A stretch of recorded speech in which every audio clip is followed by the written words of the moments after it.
What's up? Hi, Kim. How are you? Yeah, you're the only person that got me to put on some red lipstick this whole quarantine. My gosh. How are you? I'm good. I'm good. I've seen better days, but I've seen some worse days too. Listen, So, you know, I completely understand. Ditto. yeah. I I'm get it. just gonna be thankful and leave it at that. You know what I'm How about saying? that? Like, Lord, I gotta sit on this stool. Jesus, I'm still adjusting. I'm No, it's all good. trying to keep That's great. myself together. That's a great shot right there. That's a great shot. Okay, cool. I see you got that young haircut. You got that hair fresh to death, though. Hey, hey. Listen, I that's told you I that is couldn't be on. not cool. I couldn't be on here looking. You know how. That's not cool though, because I'm telling you, I've been trying to get a hairdo for a minute. Look, first I was paranoid, then I was like, I can't take it. I went in. I had to at least get the gray. I took the gray away, and then I'm like, dang, it's time to go back again. But it's all good. It's all good. Well, that's why braids are great for women. Yeah, right. That's black women. That's the go-to. Convenient. Yeah. Well, listen, I appreciate you doing this with me. Thank you for having me. Are you kidding me? No problem. It's been a good experience so far, just being able to kind of get a little bit more insight into the lives of creatives and artists that people listen to every day, but not necessarily get a chance to get a different perspective, the human perspective. Right. So I wanted to start by talking about Vegas. I don't know if I ever told you, but I lived in Vegas for a little bit.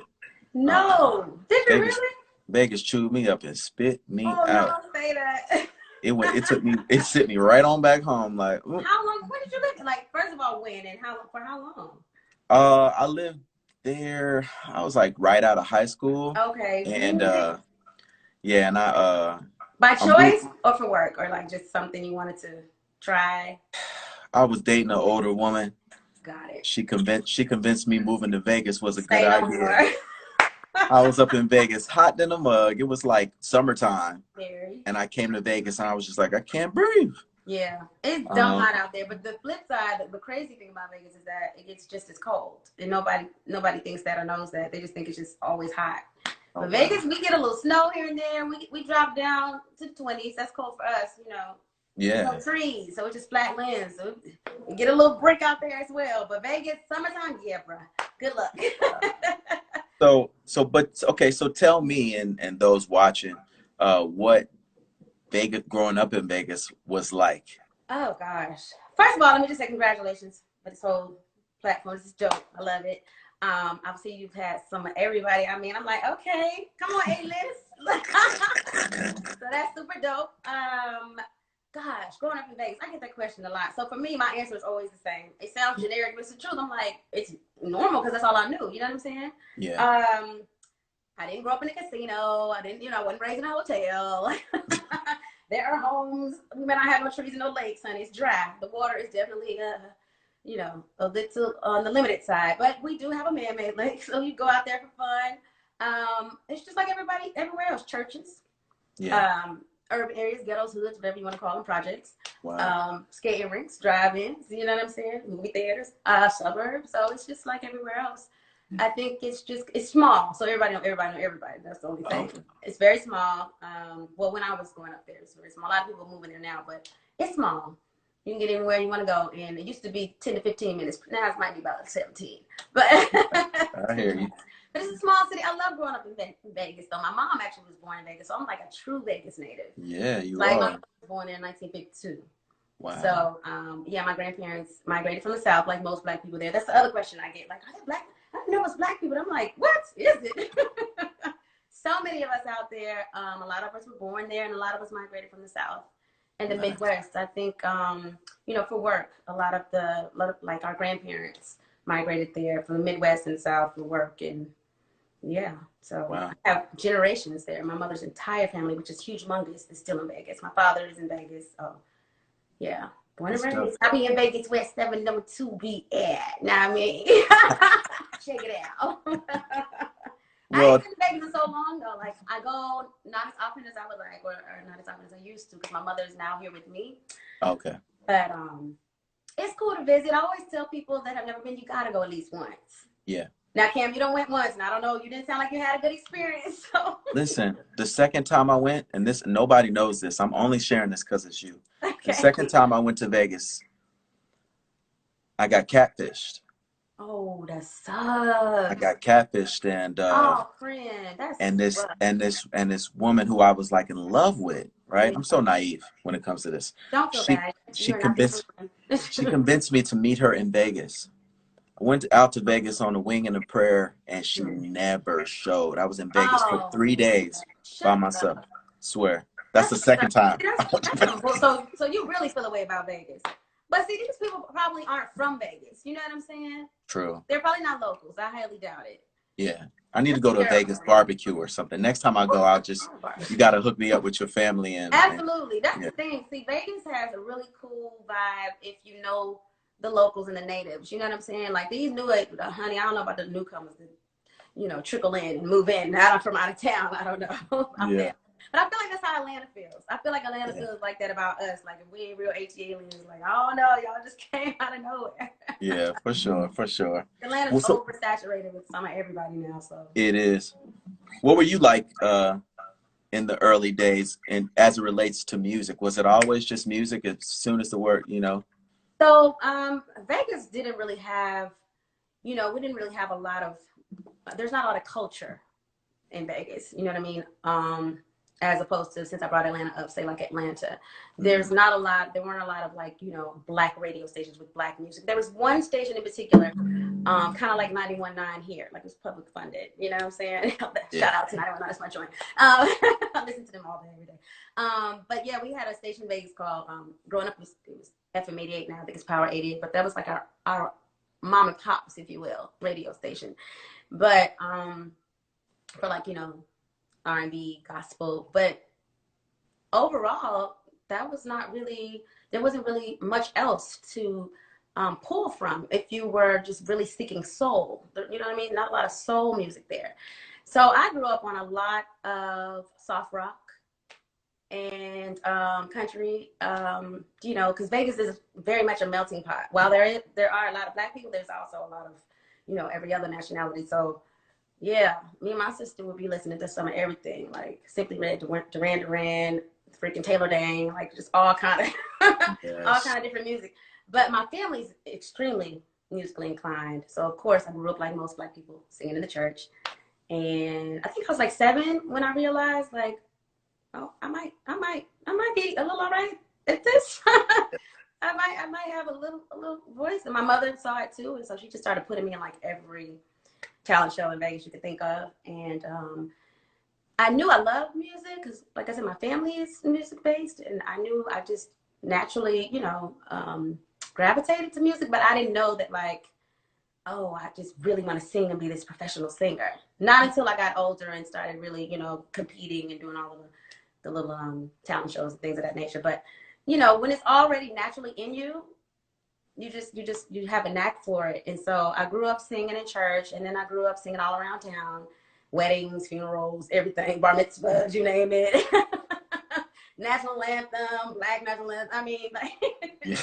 and so once I started, like, I was like really consistent at that. So I think for me, by the time I became a preteen teenager, it was like, okay, this is what I think I really want to do. But then I didn't know it was going to happen the way it happened, though.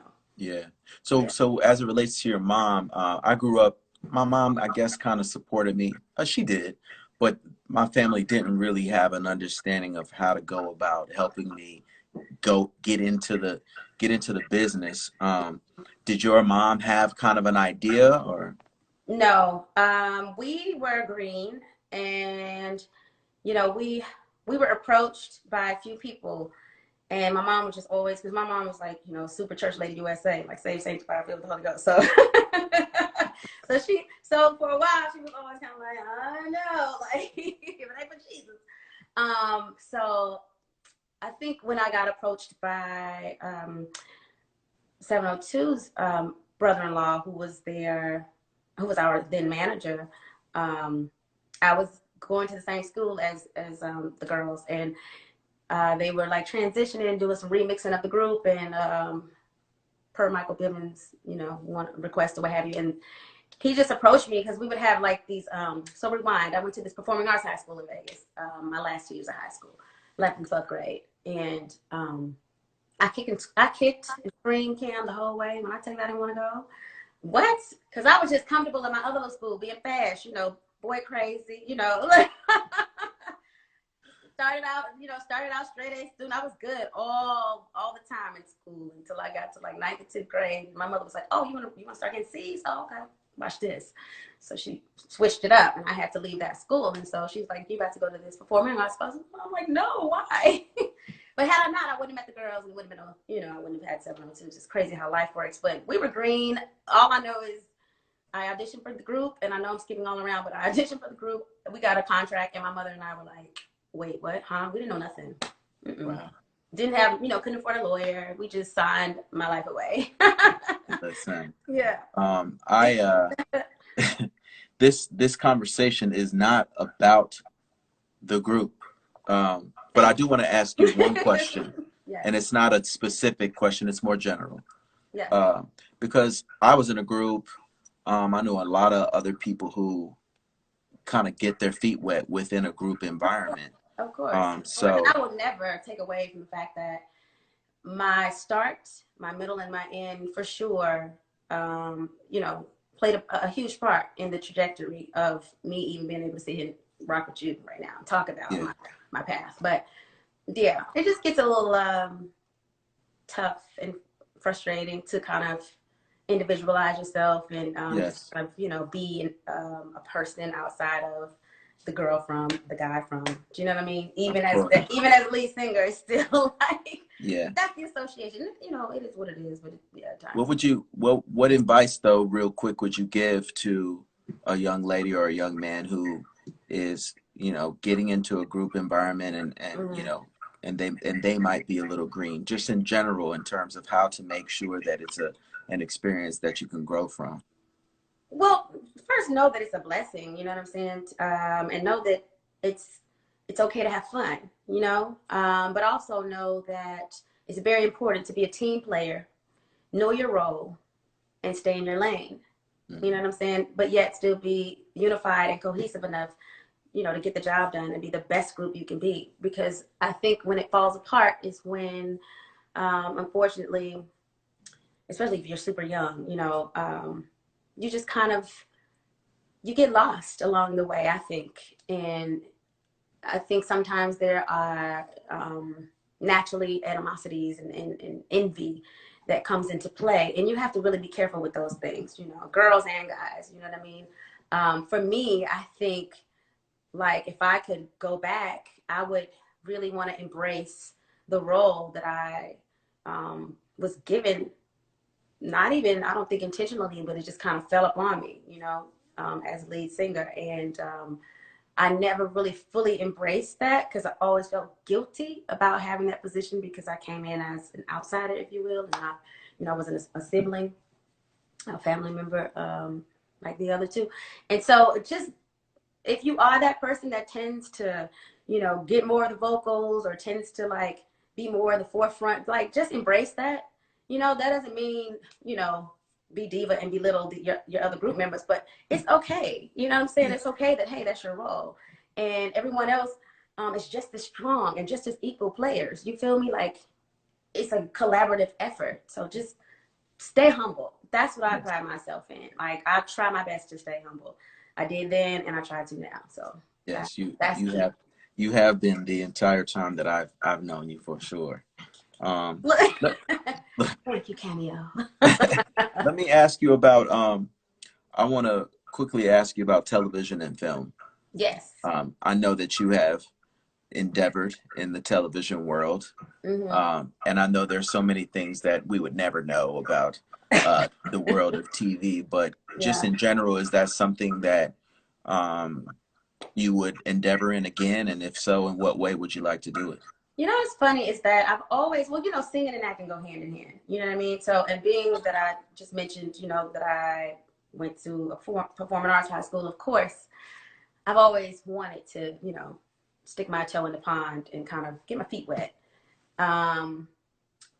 I've done just little things, you know, here and there over the years. Like if you blinked, you would miss me. You know what I'm saying? But it's always been fun, you know, it's something that I took interest in. I never want to ever, however, just like jump into something without really training. You know what I'm saying? So I would take acting courses. I've done that before. And then I'm like always in and out. And that's the thing, you have to really stick to it, you know, and commit. So I definitely want to get into acting more, or just something, you know, I think television based, whether it's acting or whether it's some form of entertainment journalism. I don't know. When I was in high school, I always wanted to, I like journalism a lot. And if I wasn't in the industry, I was going to go to college for being an attorney or psychology. I know that's kind of night and day, or journalism. So nice. So I think as long as I'm on TV, but the crazy thing is the older I get, Cam, honestly, I don't have to be in front of the camera. You feel me? Yeah. I really don't. Like, I've done it. And it's sometimes like sometimes you want to be on camera, sometimes you don't. Yeah, for sure. I don't have to have a lot of attention. Like, I've never been a person that, you know, seeks or thrives off of attention. So, I mean, I like it, don't get me wrong. Who don't? But I don't have to be in front of the camera like that, especially at this point in my life. Like, I'm cool kind of being on the flip side, like a producer or something like that, or, you know, writer of a screenplay, you know. And now it's so important, now more than ever, to kind of create your own content. So I'm kind of in that vein. You know what I mean? Content creator, trying to figure out some screenplays, shorts, whatever, and just kind of And I don't have to be, like I said, I don't have to be on the camera. Like, golly, right? Okay. One thing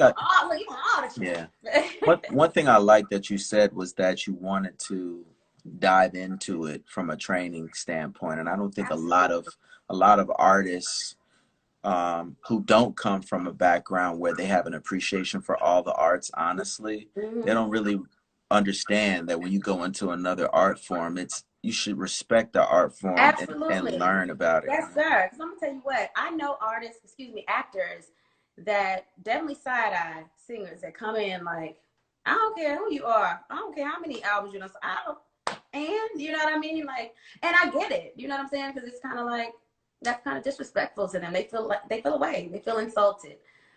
These days, you know, everything is kind of cross-branding, and you really don't even have to, I hate to say it out loud, but you really kind of don't even have to do a whole lot of extensive training, which is not really cool, you know, but it's really about who you know, relationships, you know, and so it's kind of easy to get in there these days. But out of respect, and because, you know, I've been around the craft of artistry, like you said, on all levels, I know how they feel. It's kind of like with us, you know, everybody's a singer now. Oops. Did I say that out loud? Like, everybody sings. And so it's just like, okay. But, you know, it is what it is. I mean, who am I to tell someone that they can't try? You know what I mean? But I think training is always cool. It's okay to learn. It's never, like, it's never uncool to be a student, you know what I mean? A constant student. And I know I'm forever learning, so. Yeah, I'm okay with that. Well, you know, my first like formal introduction to you was through a project that we worked on together called We Are Different. For everybody out there who's just tuning in, I'm Kandid, Kameron Corvet. Yes, Kameron with a K, y'all. With Come on, Kameron with a K. with MEELAH. And for you all who don't know, we worked on a project that was a beautiful body of work called We Are Different. We had the joy of working with my Morehouse brother, Kandid Garrett, and you know, you and Kandid were the engines that made that project come together. So I wanted to touch on that and ask you kind of where the concept for that came from, you know. So first of all, We Are Different is, man, to this day, I tell people about that project. I feel like that was one of my favorite projects I've ever been a part of. I'll be honest. I think it's so dope. I had to pull it up last night. I was like, let me listen to a little bit of We Are Different. I was like, I said, hold up. First first of all, I love your song. That Get Well Soon sends me every time. It's just so dope, so dope. But anywho, so Kandid approached me. He kind of was the spearhead behind it all. He approached me, was like, yo, he knew I was a new mommy and had a toddler at the time. So he was like, yo, I really want to do a kids album, because he too, you know, is a father, a parent. So I was like, that would be so dope. And he was like, yeah, we should do that. You know, you get all of this talk from people all the time, right? And you're like, yeah. No, Kandid was like so serious and like ready like that next week. And I was like, oh, you was serious? You was for real? Okay. So we went in the studio and we just started vibing, man. And that was like, I mean, it was effortless. Like, it was so effortless, Kim. It just flowed. I don't know if it was because I was inspired by my son or what, but he made the music, and I just, you know, the writing just came. It was just, I mean, I don't know, you feel like, well, kid songs are simplistic anyway, but no, it's not even about that. Like, honestly, for y'all that's listening, if you do not know, We Are Different is for children, but adults can rock out to it too, because it just jams, it vibes, man. It just goes. And I always tell people to this day, like, yo, whether you have kids or not, check it out. Stream it, tell a friend, and tell a friend, and tell a friend. So, yeah, that was Kandid's idea. And then once we got going, he was like, yo, we should add, you know, he brought you up, Kayla, shout out to Kayla, the other Cam in LA, both of y'all with a K. You know, and then, of course, we had Elliot Tage Future jumped on the record. Right. That's great. So it's just a really good project. And I still think to this day, I always tell Kandid, I always be like, you know, that is the little engine that could, and it still can. Yes. You know what I mean? It just needs to get, I feel like, in the right hands in terms of like an investor. You know, children's music will never die. I love that. I love that album. So I'm still for it. I'm pushing it forever. Yeah. I mentioned that album in all of my interviews. I always bring that project up because I'm really proud of that project. Wow. Oh, yeah. So let me ask you, as a solo artist, what is the process been like for you when it comes to zeroing in on your own sound? And with that, do you think that an artist, because you have a signature voice, I could tell your voice out of a crowd. Thank you. Do you feel like when you have a signature voice that you have to have one sound? That's tricky. I don't feel that way. And I think for me, that's been a lot of why I've chosen to just be experimental and just kind of do a little bit of a lot of different sounds. I think it's dope that I have a signature sound that's unique or distinguishable, but at the same time, because it's so associated with 702, I tend to want to kind of try to switch it up a little bit, you know what I'm saying? Just to, I guess, not only differentiate, but just to solidify my own sound, you know, as a solo artist. So the tone is the tone. That ain't gonna, you know, that's what it is. But I'll be honest, I done got older, and so the only person I know that sounds just the same, Jesus, is that Coco. Good God Almighty. That Coco from SW, child, she still sounds 19. I can't. Now, my texture has changed, and I'm okay with that. At first, I was just like, dang, what's going on? Like, yo. But I now choose to sing in a lower register, not because I can't hit the higher notes, but I actually enjoy the texture of the lower register now. And it just shows maturity and evolution. And that's really what I'm all about with my solo music, you know, evolving and growing and maturation. You know what I'm saying? I can't stay, I'm gonna keep it real forever. You know what I'm saying? I could, but I put out of a sexy grown woman. Yes.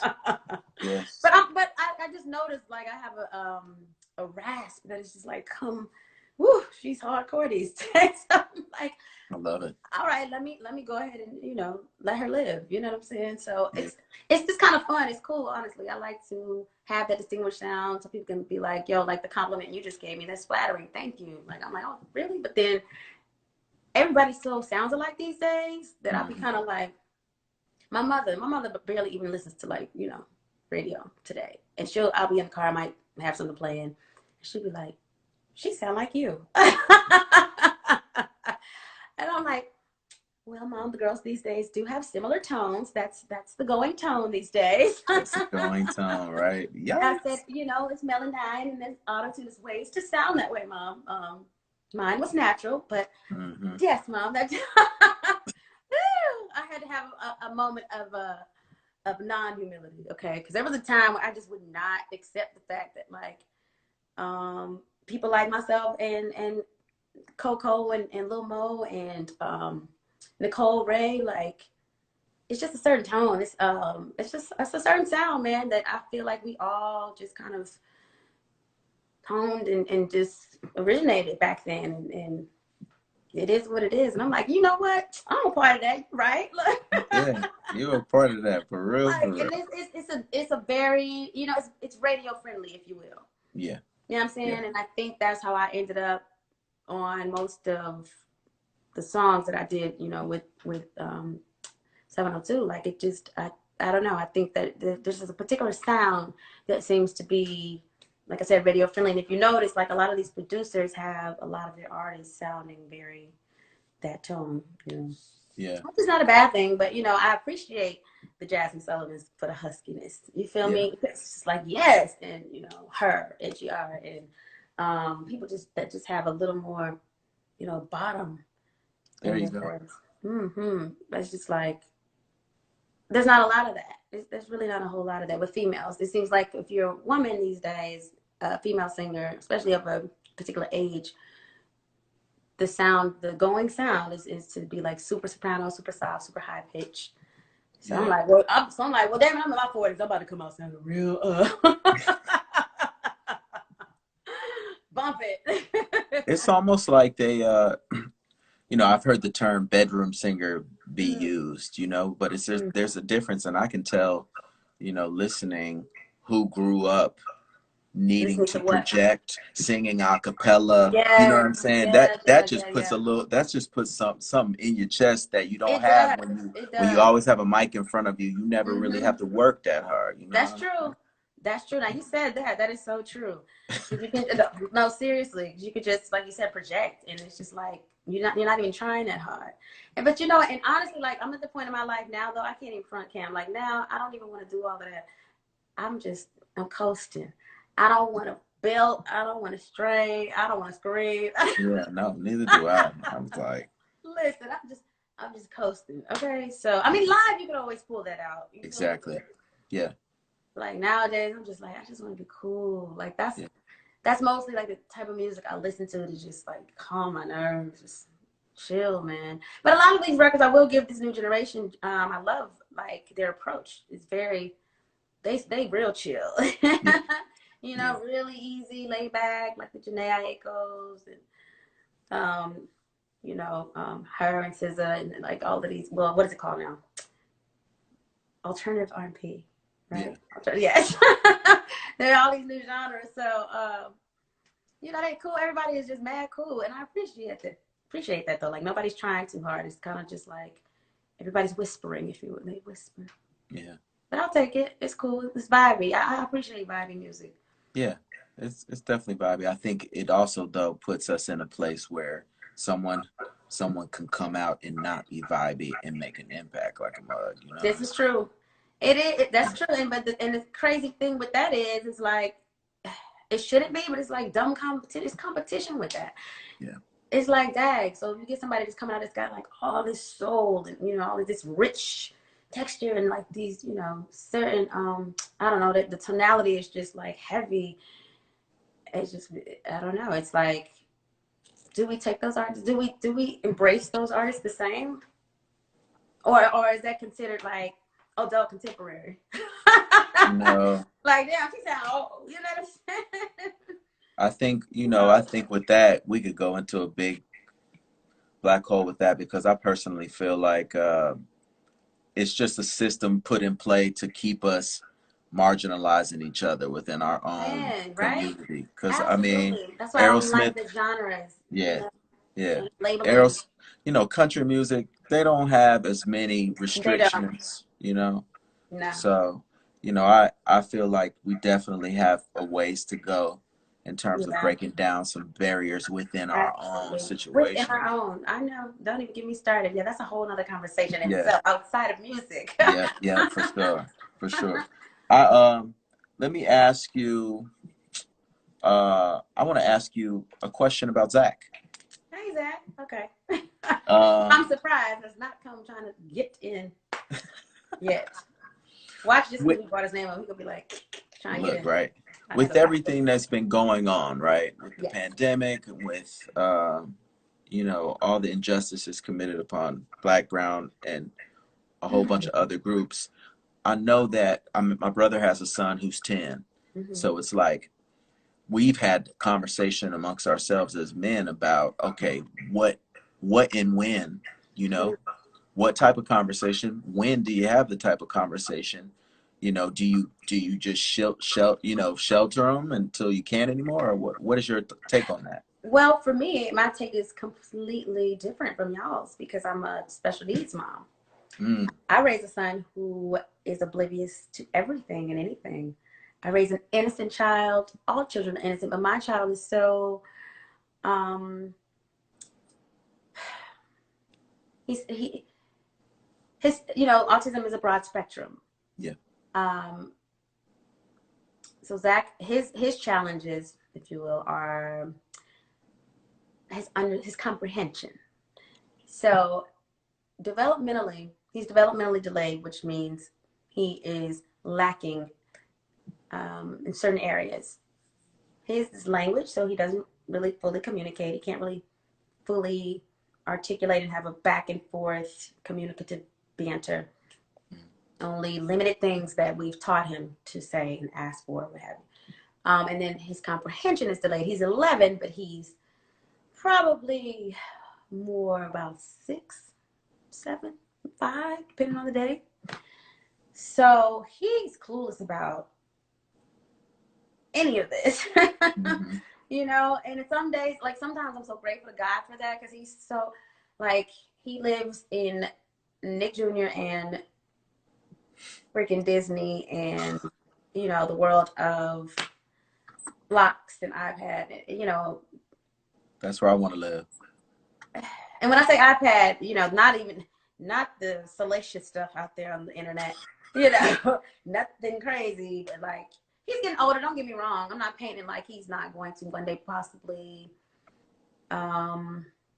He may come across something that he doesn't, because he doesn't understand a lot is what I'm saying. So he may come across something that he does not understand that I'm going to have to try and break down. But bless his little heart, my baby, as much as I've been telling him, he's 11, and I've been telling him since he was 2 to look left and right to cross the street.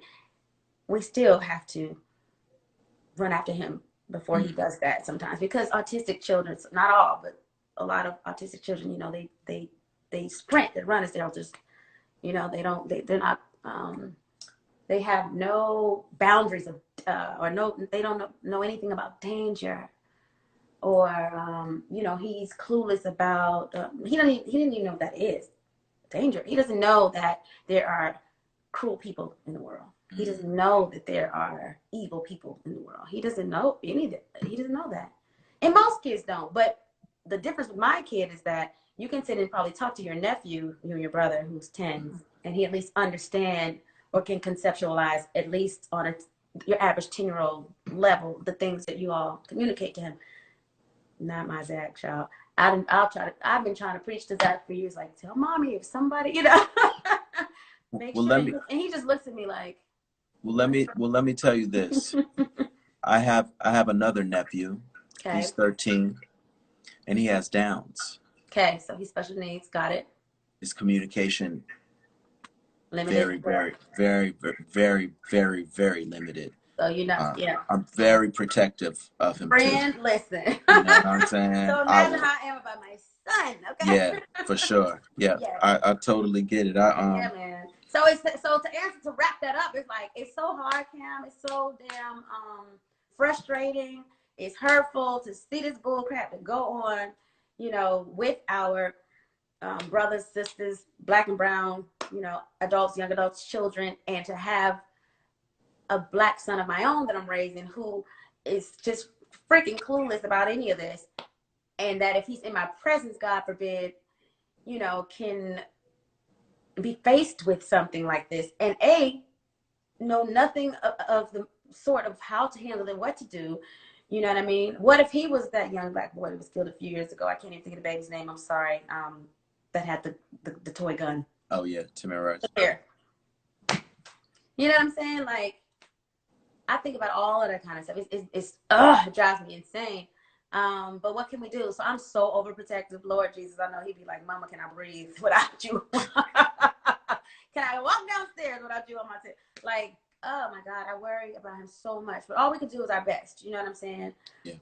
But when we were going to school before homeschooling, like every morning I drop him off, man, like I just say a prayer, because he's not able to tell me if a teacher treats him inappropriately, or a student or a faculty member, touches him inappropriately. Anything. He does not know how to tell me that. So I have to I'm pretty much just trusting God every day that he's not in my presence. It's crazy. That's so interesting. I mean, I feel like all these things kind of contribute to our artistry in certain ways. Absolutely. Like, I mean, my artistry, my crazy. Yeah. Ooh, it's a lot, it's a lot. And I think a lot of people really underestimate how much goes into not just being a parent, but being a special needs parent, and then being self-employed and an entrepreneur, and like, the hustle is real, you know what I'm saying, and an entertainer. And now, not only has everyone else's jobs been affected by this pandemic, but ours have as well. I had shows that got canceled like a mug, and several shows lined up, canceled. We don't know when or if we'll ever get back on the road. So, you know what I'm saying? It's just, it's been bananas. I became a substitute teacher with my son, a full-time teacher with my son all of a sudden overnight. You know what I mean? Couldn't go back to school. I'm like, oh, child, I love my baby, but baby, this is not my forte. I am not the educator. Okay. We was in here fighting, boy. Woo! He took me through it. But I know you are an educator. I mean, you have that in your background, which is so dope. How do you feel about these kids going back to school? Do you think it's too soon? Do you think they should go back, or what?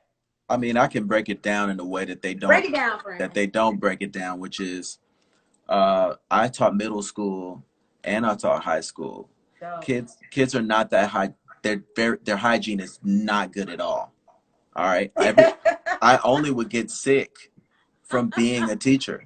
Ew. So you take that, I believe you. You're right. You multiply it by, I mean, it's the simple things that they don't think about. They might wash their hands after going to the bathroom, but if they sneeze and they accidentally put their hand right there, and then they touch a doorknob, then it's just a buffet of germs for everybody who comes in. You're right. No, you're so right. I don't think you can put that type of pressure and responsibility on kids who don't know any better, and just being kids. Period. With something this significant going on. Absolutely. I just don't think it's not. It's dumb. I'm sorry. It's just I don't agree with it either. And hence Zach will probably be here at home in a few weeks to continue what we started back in March. Oh, yeah. It's a little unsettling because he already is such I don't really fool with people. I can be by myself all day, every day. Mm-hmm. So I mean, in that regard, I kind of hate that he's not going to have that social interaction that he needs. But my baby's not, we're not doing it. It's just too risky. Yeah. You know what I'm saying? As much as I need peace of mind and like, oh my God, vacay, please. No, I would not want my baby to go and put him at risk like that. Zach ain't gonna keep on no mask. You know what I'm saying? And you want to talk about washing hands after they use the restroom? Excuse me, especially little boys. Yeah. No shade no shade to y'all men folk, but yeah. And then you think about the discipline area too. Like, people are wearing masks. Kids will be using that as middle school kids, they don't realize what they're doing, so they're gonna be pulling their masks off, stealing people's masks. It's just too much to be worried about. So and Zach is going to middle school, and I don't even know what that looks like. He's going to 6th grade now, which is intimidating for me, and so I'm kind of happy that he'll be home like a little bit, but it's mixed emotions. But I just wanted to know your take on that, because that's crazy. In the midst of all of this, though, I remember the last time we saw each other was like right before everything. I know. And I know we had a chance to speak, and you were telling me about the new music that you were working on, Yes. how you were getting close to being finished. Yes. I wanted to ask you about Give It to You first, Okay. because I've been listening to that record like over the last 48 hours intensely, and I just feel Thank like, you. yo, you know, I felt like your vocal was able to live naturally on it. Like there wasn't any putting on, you know what I'm saying, or whatever. Thank So you. I wanted to ask you about that record in particular, how it kind of came about and the feature and everything like that. Right. Well, thank you for asking me about that, first of all, friend, because that is definitely my baby. I love that song. I love it because, you know, it's all mine. You know what I'm saying? No middleman, you know, I had to cut nobody. You know what I'm saying? Like, I finally was able, like you said, just to be free and write from a space of freedom, sing from a space of freedom, and I'm humbled that you could hear that, Yeah. you know, in the record. So me and Music were, who's featured on the song, were in studio doing what would have been my first EP. My my manager came out. She calls me a music hoarder. I am. Okay, I'll take it. So we, because we did this whole EP and I never put it out. I suck. I know. I just get in my own. I get in my head a lot, and I'm like, oh, I don't know, I'm not gonna like it, and I just start overthinking. And anywho, what I did allow to be released was "Give It to You." I was like, well, you know what? This has to be heard, because it was just something special about that particular record. We did like 7 records, but that one was special, man. And so I put it out, did a video for it and everything. I think around the time I was doing R&B Divas, so I was happy about the fact that I actually had, you know, some music to promote. Nice. But it was like, when I tell you, like, that was my first real, what you call it, independent, you know, record. I've been recording and singing since, man, I lived in LA for 11 years. So after 702's last album, which was 2003, I stayed in LA and was always in the studio, always. So I got 1 trillion songs like in the vault. But this one, fast forward to when I moved to Atlanta, was like the first, like I said, real independent release that actually kind of, you know, made a little headway and did its thing. And yeah, I just felt good about it. I was like, you know, I paid for the video out of my Bank of America account. You know what I'm saying? With no real budget. No, but it was, but I felt good. Like, I felt like, yo, like I'm investing in me. And, you know, it's a good feeling. But it's hard too, as you know. yeah. But so we just, how do we come? I don't even know. We were just vibing, music did the track. And, you know, he was like, all right, you write your verse, I write mine. And we just kind of was vibing for a minute. And it just kind of came together naturally. And this one, it was just pretty easy, this one. That's why I was like, okay, this is magic. Because there was no whole lot of, you know, rewrites and back and forths and, you know, getting stuck and oh no. And, you know what I mean? It wasn't a whole lot of that. It just kind of flowed. Yeah. And yeah, man. So my then manager, Corey Taylor, he's so crazy. Shout out to Corey. He still to this day wants me to re-release that. Like, he wants me to re-release. He like, I'm telling you, that record is just too banging to just it needs to be re-released. Y'all need to. I'm like, Corey, let it go. It's over. But but it did what it did on its own, and I'm proud of that. Like, I think it was playing for a second, the video on like what was it called back then? VH1 Soul. I think now that's like BET Soul now, I think, right? I don't know, who knows? Tomato. But anyway, so, you know, it was playing, so it was just like kind of cool to see, like, oh, my little video by myself. Like, wow, you know, with Soul Child, I felt good. You know what I'm saying? Like, the fact that, yeah, it was like my song, and featuring him, I was grateful that, you know, I was able to get a feature. You know what I mean? Like, I'm a fan, even though that's my son's father. I'm a fan. You know what I'm saying? Yeah. You know, I'm a fan. He's a fan, so that's what makes it dope. You know, we respect each other's craft, and I learned a lot from him, and we've come a long way, man, in the studio. Like, it wasn't always like smooth, because we just both got like strong personalities in the studio, as most creatives do. Yeah. And sometimes it would just be like, Jesus, back and forth, about to just wring each other's necks. But that one, not, you know, like I said, it wasn't hard. So that's how I knew. I was like, yeah, this is special. I like this song. I still to this day like can just ride out to that one. I'm always really appreciate that record. So thank you for playing it for 48 hours in a row. No, 48 no hours, problem. friend, because you already know how I do with your music. So Well, let me ask you this. This is a question that just popped into my head because What up? I've had my fair share of relationships, uh, and being in this industry, it's already crazy enough as it is. But Yeah. I've never dated anyone in the industry before, writer or artist or anything like that. And I've always wondered about that. So just in general, I'm just asking for some advice from you, from me. All right. You asking me? Listen. Not you definitely don't need to be asking me. Well, apparently I have not gotten it right. From a woman's perspective, though, because it's very rare that I can, I don't know why the ladies they just don't want to come on my show. So I'm asking you because this is a valuable moment that I have. Yeah. What is, You know what? Wait, so you're asking like what is it like to be with or just my overall opinion of it? How can they work? How can they work? Yeah, how can they? Because it definitely is hard.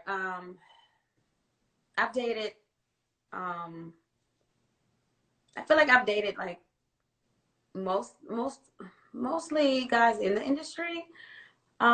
Simply because I heard Julia Roberts say this once. I think it's because she said I'm paraphrasing, but she said something to the point of, hey, when you're around it, when that's all you're around, as an actress, you're on set all day. That's all you're around, your peers.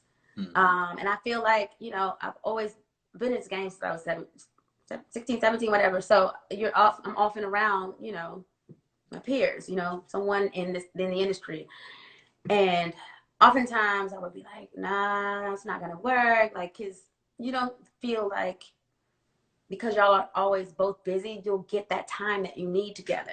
Mm-hmm. But I would just always take the chance because I had no other life outside of it. So, yeah, so I would just always find myself in dealings with someone in the industry. So with music and I had definitely gotten to the point in my life when he and I met, where I was like, we have met before in passing, but like when we met this specific time where we ultimately ended up together, I was like, heck no.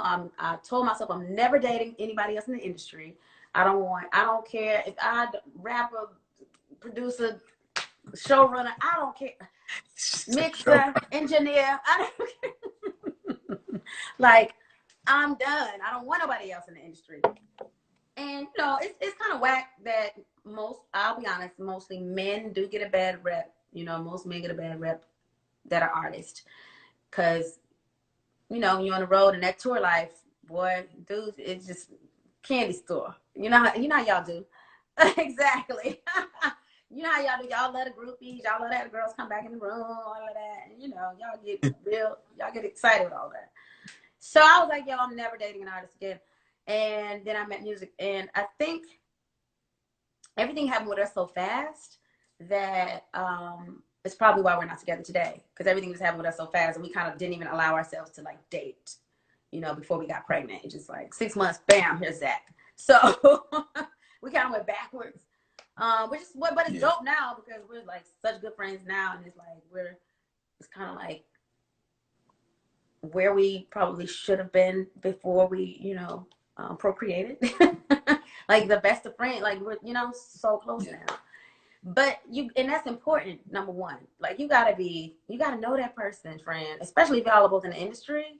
That's how it can work. You gotta know each other well and respect each other. Don't be trying to compete with one another. Understand y'all are both, artists in their own lanes and dope creatives, individually, and be okay to come together too. Like it's okay to be competitive in a friendly, loving way, but then like fall back. Let's know that we are one. You know what I mean? Like it can't work no other way. Like if it's two egos, that's not gonna work. Got you. I've been in that type of relationship too. With like that ain't gonna work. It's like, yo, we both do the same thing. Like respect me, son. Like yeah.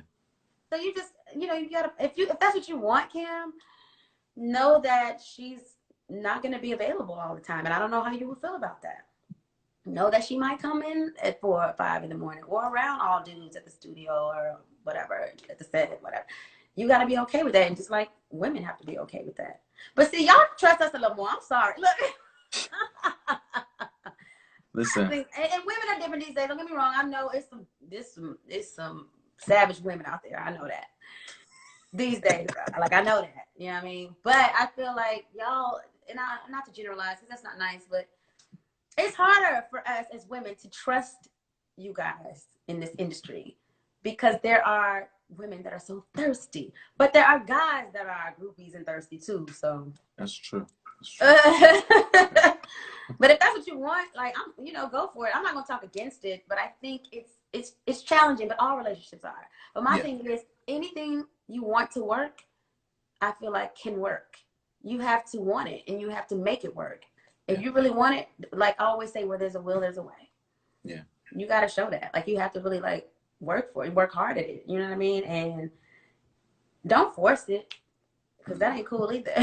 No, for sure. You know, don't force it, but you got to work at it. But I think for me, I don't know. I don't think I'm really, it's weird, Kim, because if this is all you've done, it's all you've been around, it gets hard to decide, like, yo, does it make sense for me to be with somebody who isn't in this industry? Is that better for me? Maybe I need that balance. But then what? I don't know, because then some guys are intimidated, you know what I'm saying? Or, don't like you having all that attention from other guys, or whatever the case may be, if you're on stage or whatever, but you have to have a secure guy, just like you got to have a secure female. Like, you can't have no weak, insecure dudes or girls. But I don't know. I want to try somebody not in the industry maybe one day, but I'm nervous. Yeah. I hear you. And I've been single a long time, friend, because I just listen. Oh no. Sometimes it's just, hey, listen. Well, let me ask you, as it relates to music and your experiences, with love and just life, with the new out. C or a Q? I'm sorry. I said music with a C or a Q. We talking about. Oh, sorry, music with a C. Sorry. Okay. I'm sorry, because we were just talking about relationships and all of that. I was like, wait. No, you're right. Got it. Okay. Gotcha. So in the new material that you've been developing,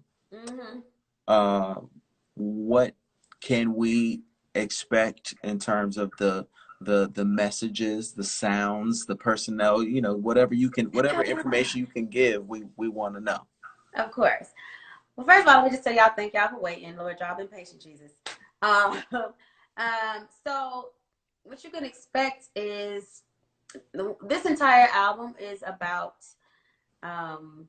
me and Music with a Q's relationship and the things we went throughout the years. We lived together almost 8 years, and it was rocky. It wasn't always great, but there was always and still is true love. And I went through a lot of hurt that I didn't know how to process when we, finally broke up, moved out from one another for good or whatever. And so when I started recording this album, it was 2017, right? Damn, it's been 3 years, jeez. And I was so hurt in like this low place of, like, I just was angry. I was mad and just at the world, and my heart was broken. I was really brokenhearted, right? And I just really, I didn't want to sing anything happy. And I didn't want to sing about making love and nothing sexy, and I didn't want no club songs. And I was like, at first I had people telling me, like, nah, you got to do this and you got to do that, and you need some ups and da, da, da. And finally, I think within 6 months of recording, I was like, you know what? This is how I feel right now. And this is what it's going to be. And so I made an intentional decision to have this album specifically be about that moment and how I felt. So the album starts out in pain. And as I go through, so what you're going to experience, hopefully, is a journey of my healing. The album tentatively is called When MEELAH Met Music, with a C. But it is a play on words of the relationship. And there was a lot of pain and hurt and frustration and confused emotions and all of this good stuff. But it's a roller coaster, because then I come out of that. And no, I'm not necessarily ready to, be turning up at the club, but I am ready to live again. So I am ready to be a little more open and receptive to maybe someone else. And then there's but then my ex is coming back in. Like, it's, you know what I'm saying? It's really what I think everybody can relate to when it comes to relationships and exes and all of this shit. So I hope you hear raw emotion and passion and pain, but not so to the point where you're bored out of your mind, but that you just really can relate and feel it. It's honesty. I try to be as open and candid as possible. You know what I'm saying? Like, I really did. I really wanted to just be transparent with this, because I've never had the opportunity, to have full creative control. You know what I'm saying? Ain't no label telling me what I got to do. I don't have any other, people that I have to agree with. No, this is my project. And I can, I can steer and I can drive this shit any way I want to. So that's what I did. You know what I mean? And I have, I wrote most of it, but I had co-writers as well. So, but it's all me. I didn't do anything that was demoed and just sounded good. Here you go. Now we over that. Like, I'm like, nah, I got a story finally. Like, mama done been through life. And I want to sing about it. So, yeah, man, that's what you're going to hear. You're just gonna, I mean, it's like every other, project about love. You know what I'm saying? I remember you had a song, or was it a whole project, an EP, Fuck Love? Yeah. Yeah. So it's just like all those love feelings of, just, man, it's, as much as I love, I have a song, Hate Loving You. You know what I'm saying? Like, I love you, but I hate loving you, because that same love that brought me joy also brought me pain. But, it's a love that I'll never let go of. You know what I'm saying? Like, I'm just grateful that now I'm in a place of happiness, and like, I can like talk about these songs and be proud of them for the space that I was in then. Because Jesus, when I first started, oh Lord, it was like, God, somebody please get this woman some happy, pour her some happy juice. But it's cool, but it's like they said how, people said like Mary's earlier albums was like Mary J. Her early albums were like better or whatever, because you could hear the pain and like everything she went through. So it's a lot of that. I just think it's but it's still a cool vibe, like, because I'm still like a cool chick. I ain't walking around here like, oh, woe is me, life is over. But it's very much like, yo, this is how I feel right now.